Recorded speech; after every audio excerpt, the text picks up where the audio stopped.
Keislaman Sayyidina Abu Zar Ghifari radhiyallahu anhu.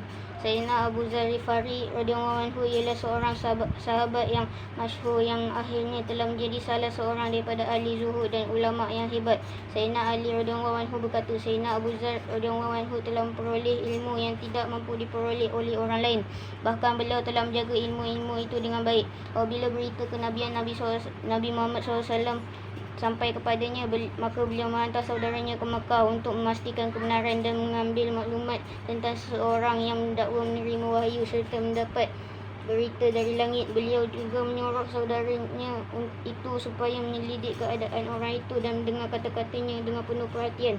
Saudaranya itu pun datang ke Mekah Mukarramah dan setelah menyelidik keadaan orang itu, dia telah kembali ke Sayyidina Abu Zar radhiyallahu anhu dan menerangkan, saya melihat dia menyeru kepada perangai yang baik dan akhlak yang mulia. Saya juga mendengar daripadanya kata-kata yang bukannya syair dan tidak juga percakapan tukang nujum. Sayyidina Abu Zar radhiyallahu anhu masih belum berpuas hati dengan laporan yang ringkas itu. Beliau sendiri menyediakan bekalan dan pergi sendiri ke Mekah dan terus pergi ke Masjidil Haram. Beliau belum mengenali Nabi SAW dan untuk bertanya kepada siapa beliau merasakan bertentangan dengan maslahat beliau. Beliau berada dalam keadaan serba salah sehingga ke petang.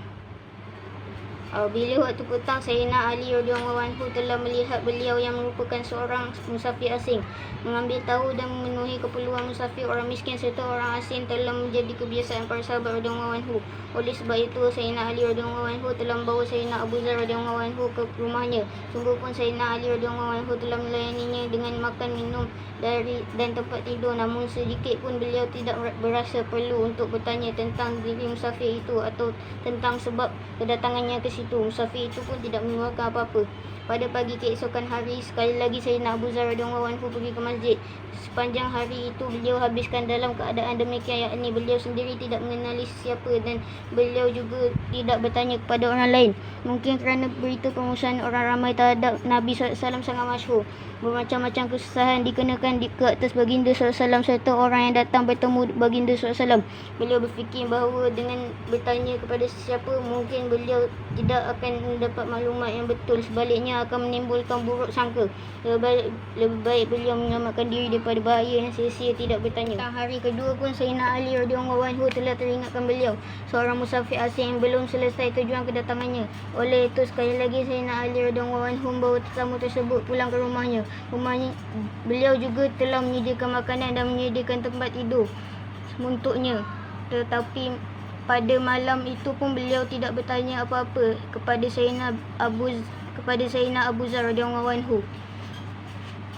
Pada malam ketiga pun itulah keadaan yang berlaku. Lalu Sayyidina Ali radhiyallahu anhu telah bertanya, kamu datang untuk urusan apa? Apakah maksud kedatanganmu? Sayyidina Abu Zar radhiyallahu anhu meminta supaya Sayyidina Ali radhiyallahu anhu bersumpah dan berjanji supaya memberitahu maklumat yang sebenar. Selepas itu baru beliau memberitahu tujuannya. Sayyidina Ali radhiyallahu anhu berkata, baginda SAW sememangnya Rasul Allah. Esok ikutlah saya ketika saya pergi berjumpa baginda SAW. Saya akan bawa kamu ke sana. Walau bagaimanapun sekarang ini penentangan saya sedang hebat. Oleh sebab itu, dalam perjalanan nanti sekiranya saya menemui seorang yang mungkin akan melakukan sesuatu terhadap kamu kerana kamu berjalan bersama saya, maka saya akan pura-pura buang air kecil atau saya akan pura-pura membetulkan kasut saya. Sementara kamu berjalan terus, jangan berhenti bersama saya. Dengan ini, orang tidak akan tahu. Pada keesokan pagi, beliau telah mengikut Sayyidina Ali radhiyallahu anhu sehingga sampai ke sisi Nabi SAW. Setelah sampai di sana, maka berlaku perbualan antara beliau dengan Nabi SAW dan beliau telah meluk Islam pada masa itu juga.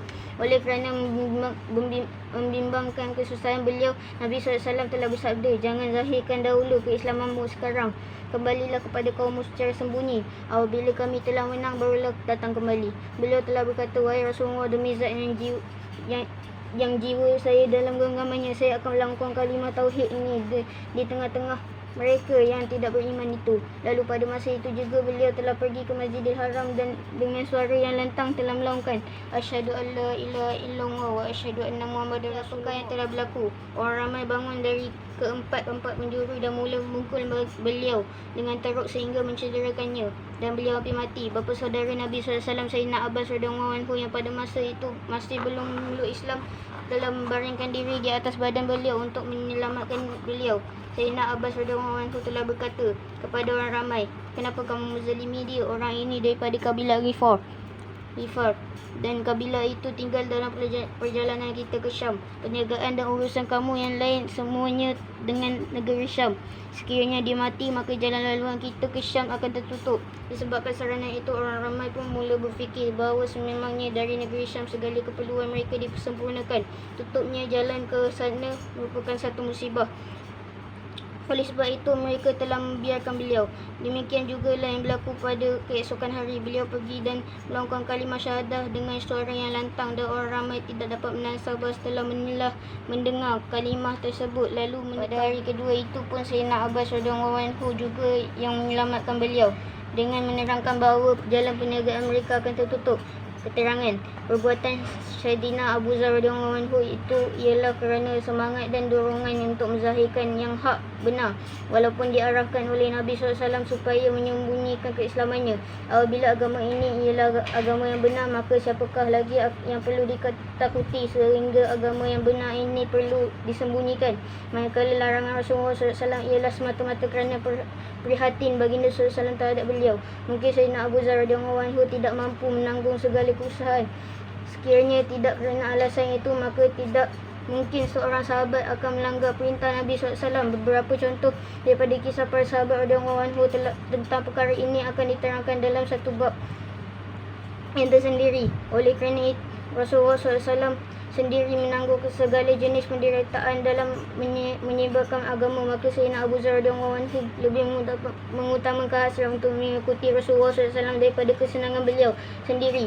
Inilah satu-satunya perkara yang menyebabkan kemajuan agama dan dunia datang tersungkur pada kaki para sahabat radhiyallahu anhu, dan mereka dapat menguasai setiap medan. Siapa sahaja yang telah mengucapkan kalimah syahadah dan masuk di bawah naungan bendera Islam, sebesar-besar kekuatan pun tidak dapat menahannya, dan sebesar-besar kezaliman pun tidak dapat menghalangnya daripada menyebarkan agama.